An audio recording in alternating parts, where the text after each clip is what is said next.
you will have a lower time preference based on this knowledge. You will start to think, hey, I better take some action today.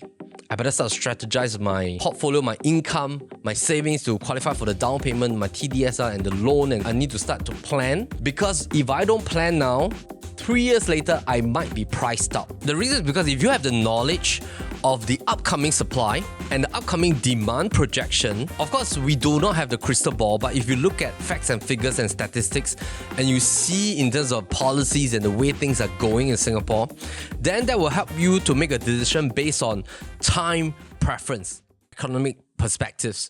So, and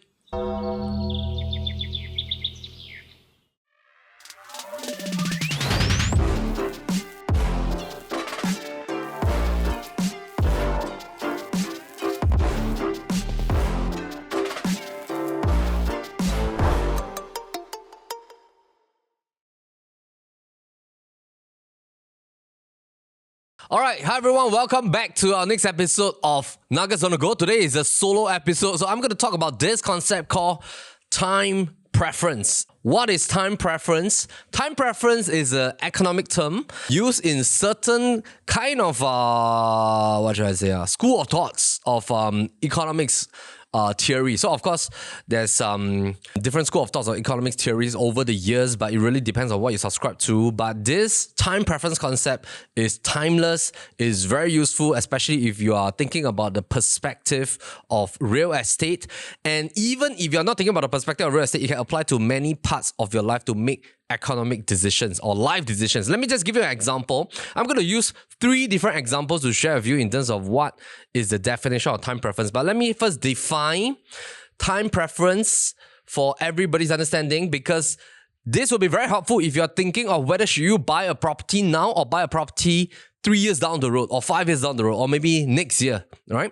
It will also help you make a decision if you are in the midst of renting and you're thinking of when should you stop renting if let's say you have decided to settle down in Singapore for the long run, assuming you are working in Singapore as an expat, or maybe you are somebody that has already moved out of your parents' home or your main family's home, and then you are out in the market renting for a couple of years already, and or maybe you are in a season of your life that you're still accumulating your down payment to buy your first home, but you're not living together with your parents, but you are on your own and you are renting or maybe doing co-living, and you are in this mind space that, hey, when should I stop renting? When should I continue? So let me define time preference. Time preference basically has 2 kind of classification. One is what we call a low time preference. One is called a high time preference. Low time preference means that you prioritize the future compared to now.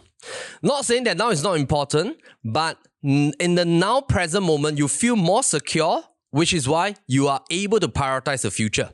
So this is called prioritizing the future, and you are planning for your future. And you can then practice delayed gratification. But usually, in order for this to happen, your present needs to be secure. And later, I'll come to more definition of what this means. So for now, just bear with me a little bit, all right? So basically, for somebody that's low time preference, their present situation is they feel more secure, which is why they start to plan for their future, and they can then practice delayed gratification. Now, when it comes to somebody that's more high time preference, it means that they actually prioritize today or maybe next week or next 1 month or this year more than their future. That means right now, the present moment is more important. Survival is more important. They feel that now maybe times are bad, their job is not secure, their business is not secure. Now is more important. So they prioritize the present more than the future. And because the present is not that secured, they will tend to put off planning for the future. All right? So they usually put off planning for the future. Now, this has a little bit to do with also like, the hierarchy of needs by Maslow, right? So, for those of you who have studied economics a little bit, the Maslow hierarchy of needs, usually a person will start to feel more secure when they satisfy their lower levels of need, and usually it starts with physical needs, basically your shelter, your day-to-day food, your health, and basically you need definitely a home to live in every night. You need to make sure that monthly, in terms of your income-wise, is pretty consistent, and also your health is in a good shape. And once you're satisfied basically all your physical needs, then you move on to higher tier kind of needs like relationships. And then of course the final one will be your self-actualization, right? You want to do philanthropy, you want to help people that are in a poorer condition and things like that, and you want to actualize your self-purpose in life. So usually, when we look at these three components, they are all somehow intercorrelated, but it also correlates to our decision-making process and relates to also real estate. So let me share with you why this is important by sharing with you 1 to 2 very simple examples. First example, out of real estate context, but it will help you to understand a little bit better, all right? And then later we can have a very fruitful conversation. Let's just imagine you're somebody that wants to set up a chicken rice store, all right? So maybe you have aspiration to start the most delicious chicken rice in Singapore, and you decided to start a chicken rice store. Chicken rice. Sorry, I don't know how to draw well lah. Even my words are cannot. I mean, every time I always say that you have like doctor's handwriting. Okay, so chicken rice store, you decided to start, and you have sunk in maybe like 100,000. All right, for your store's renovation, or maybe you rented a mini shop. You have put in you have put in the deposit for like a 2-3 year rental. Monthly, you are paying a rent of like maybe $5,000 for small store, and then maybe you need to hire people. Maybe you need to hire 2 assistants that you are paying them about $3,000 times 2, so that's about $6,000. And of course, you also need to pay for all your raw materials and miscellaneous. And you have already also invested a couple amount into renovation. So if the chicken rice store business owner is not doing well, so for example, they are unsure about the sales for next month, November. They are not sure. And they're also not sure about December. And they're also not sure about January. Because why? Maybe the sales are fluctuating. They have inconsistent revenue. And they feel that, hey, month to month, it don't seem very stable. Naturally, this will increase their time preference to a high time preference format for this season, because they will be thinking about how to calibrate their business well, so that on a month-to-month basis, they feel more consistent and more secure. Now, if they are in a high time preference like this, they are not sure about their sales for the following month, what is going to happen is that they will not think about the future that much. They wouldn't keep investing their time and energy during this period to think about, hey, I want to open 10 stores. Where's my next store going to be? Where's my... how is the renovation for my next store going to be? How is the concept for the next store going to be? Because they will be worrying about this first store first. And because of this insecurity in the short term, they become high time preference and they will not plan for the future. Now let's have another example. If this chicken rice store owner is doing well, and the sales are fantastic on a month-to-month basis, sometimes up and down, but every month they're profitable, and they have been consistent for 1 year or coming to 2 years, and they have had revenue savings in the business. Naturally, this time preference will be lowered, meaning that the chicken rice store business owner will then have a lower time preference because they have revenue savings. They are able to reinvest back into the business to improve the business, and they can even take out additional savings to invest in a second store. So in order to be low time preference, the first criteria is that there must be security. That means the feeling of anxiousness must be removed. And when you have feelings of security, you can plan for the future, and you are then willing to plan for the future. That is what we call low time preference. Now, let me give you an example as well. Let me come to the context of real estate salespersons, all right? Because I understand how salespersons function. I've been doing real estate since 2006. Of course, right now I'm running PLB Media. I'm running PLB Realty as CEO and co-founder. But I totally understand how real estate salespersons think. So if you're a real estate salesperson looking at this episode, because we know that a lot of our colleagues and all that also look at our episodes, this time preference can also be applied to not just salespersons, but all types of self-employed professionals. And so a low time preference versus a high time preference salesperson. So basically, whether you're a realtor consultant or you are a financial FA consultant, or you're doing sales or doing any form of self-employed professional work, this totally applies to professionals as well. Because somebody that is high time preference as, let's say, a salesperson functioning out in the market, if let's say their month-to-month sales is not consistent, and they are not even sure whether next month will they have revenue, will they have closings. And let's say every month they're investing, costing into their business, doing marketing, prospecting and things like that. And their sales is not consistent. What is going to happen is that their time preference will start to rise, and we call it high time preference. Then they will start to deprioritize the future. They won't even think about, 2 years later, what I'm going to do with my real estate business or my insurance business or whatever professional you're in, because they will start to calibrate their mindset that, hey, how should I strategize for next month? How should I strategize for next quarter? Their time preference heighten and they start to think more short term. Now, somebody that is low time preference will be somebody that is consistently doing very well in their business. And similarly, because they are doing well, they have higher security and certainty, and they are lowering their time preference, they start to plan for the future. They start to plan, hey, maybe next year, I want to get an office space. Maybe 2 years later, I'm going to invest in this app for my business, right? I'm going to invest in this technology. I'm going to do this, do that. I'm going to build my team and all kind of stuff.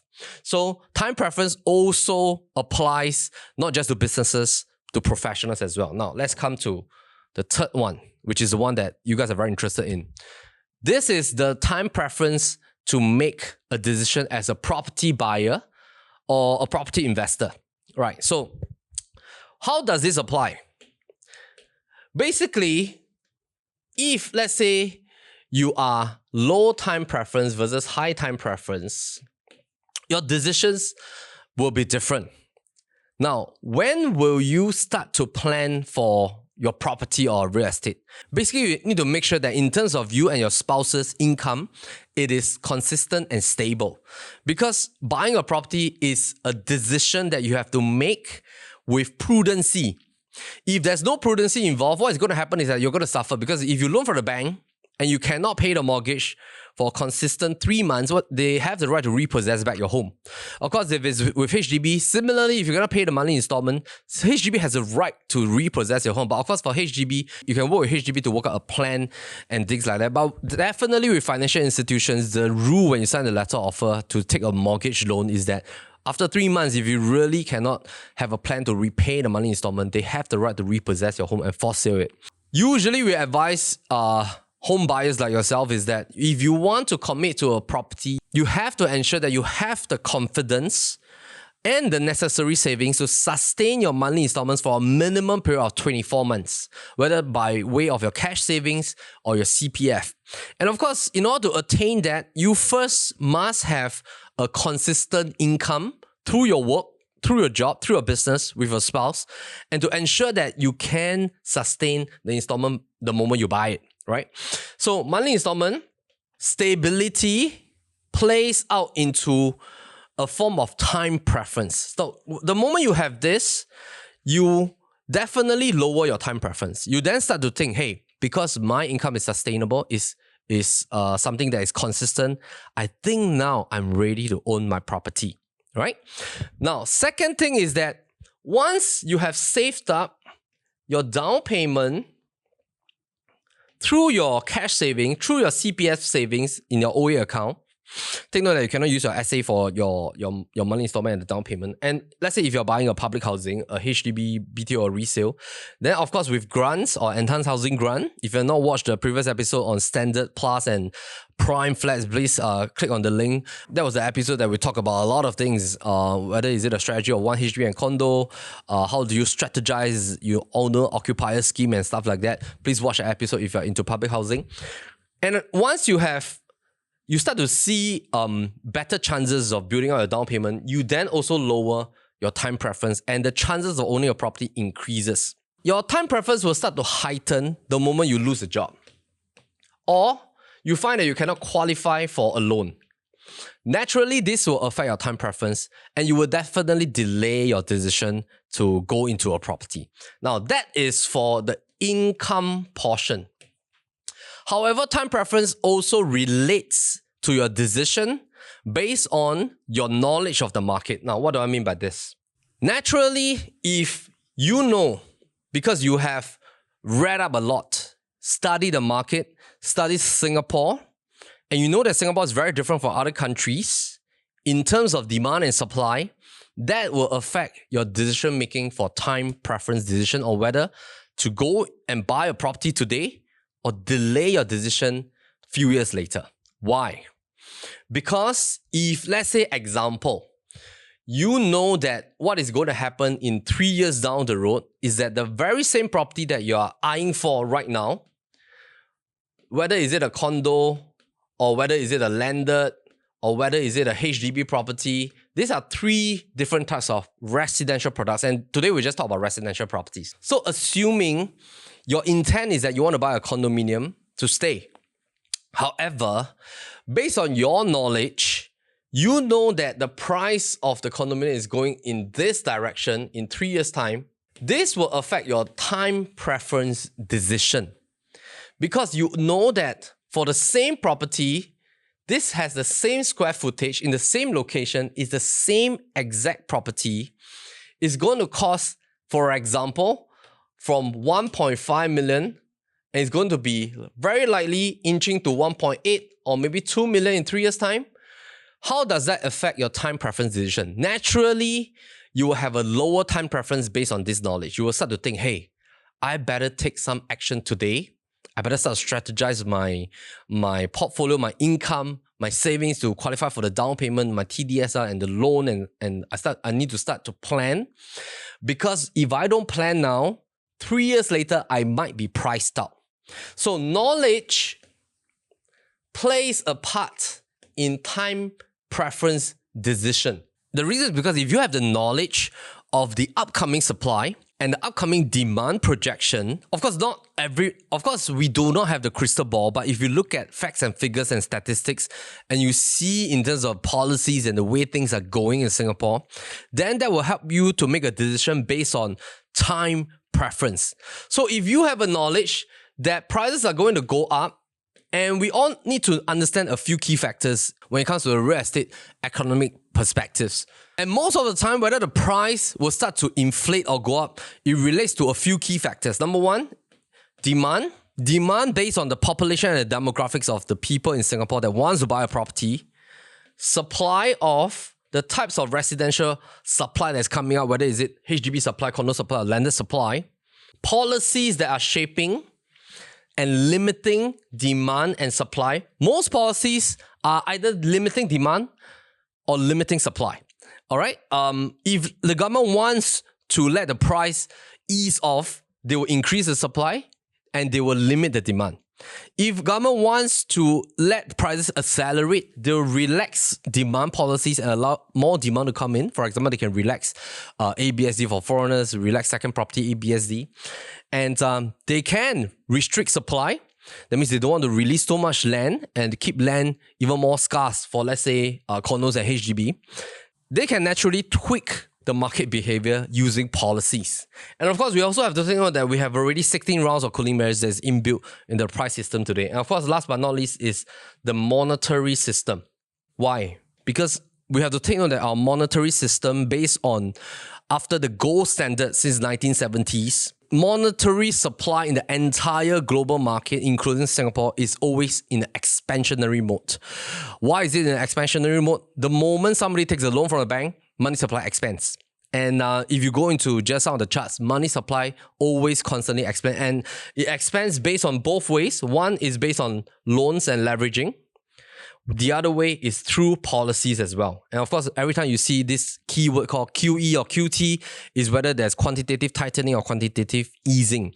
These are, of course, a little bit of a deeper kind of economic terms and perspective. We've covered that in our NOTG previous episodes as well. You can refer to that. But importantly is that when you understand through knowledge on these few key things, 1, 2, 3, 4, demand supply policies and monetary system, it then gives you a better position to know whether prices has a tendency to move up and inflate, or it will start to be stagnant, or it will start to go down. Let me give you another example. If let's say I'm not talking about Singapore, I'm talking about another country, and let's say you start to deep dive into this country, first thing you have to look at it is that, let's say you look at country B. Number one, how is the supply of the properties in that country? Is the government always allowing new plots of land to be developed? Because if there's no control of the supply and the country is huge and there's developers has free will to buy up land and build, then you know that you need to fight against the increasing supply. So when you buy something, sometimes for those of you who have purchased like overseas property in certain countries, if let's say you don't do deeper analysis and homework, I'm not saying that overseas properties cannot buy. I'm saying that you have to do deep analysis and homework in the sense that if let's say supply is expanding faster than demand, then you have to be very careful in the sense that you must know what are you buying this home for. Is this for a holiday home? Is this for investing, or is this for exit? That means you want to see capital appreciation in a shorter frame of time. Because a lot of countries, when you buy certain kinds of properties, if you want to exit, it might be difficult if you're buying in the wrong place or in the wrong country or in the wrong city of a particular country. So you have to take note of these two things. And of course, look at the policies. What are the taxes involved as a foreign property owner? And of course, look at the monetary system as well in terms of the interest rates as well as the loan leveraging ratio and stuff like that. If I were to refer back to Singapore, and I think we have already talked about this for a couple of times, basically one of the key elements is to look at the demographics. In terms of the number of units of condominiums, landed and HDB. So HDB, we now have around 1.2 million in totality. Of course, in the next 5 years, there's going to be about 150 BTOs that will be built. Landed is hovering at about 73 over 1,000. And then we have condominiums hovering at about 360,000 plus minus now. And when we look at that, it's very important to also understand when it comes to condominiums, you need to go in for a deeper breakdown. So existingly about 360,000, including the latest new launches, but about 75% are owned by Singaporeans, 20% by foreigners and PR, 5% by companies. And we also have to understand from the perspectives of foreign investors that already own properties in Singapore, either under company or foreigners or PR, is that the tendency for them to exit is very low.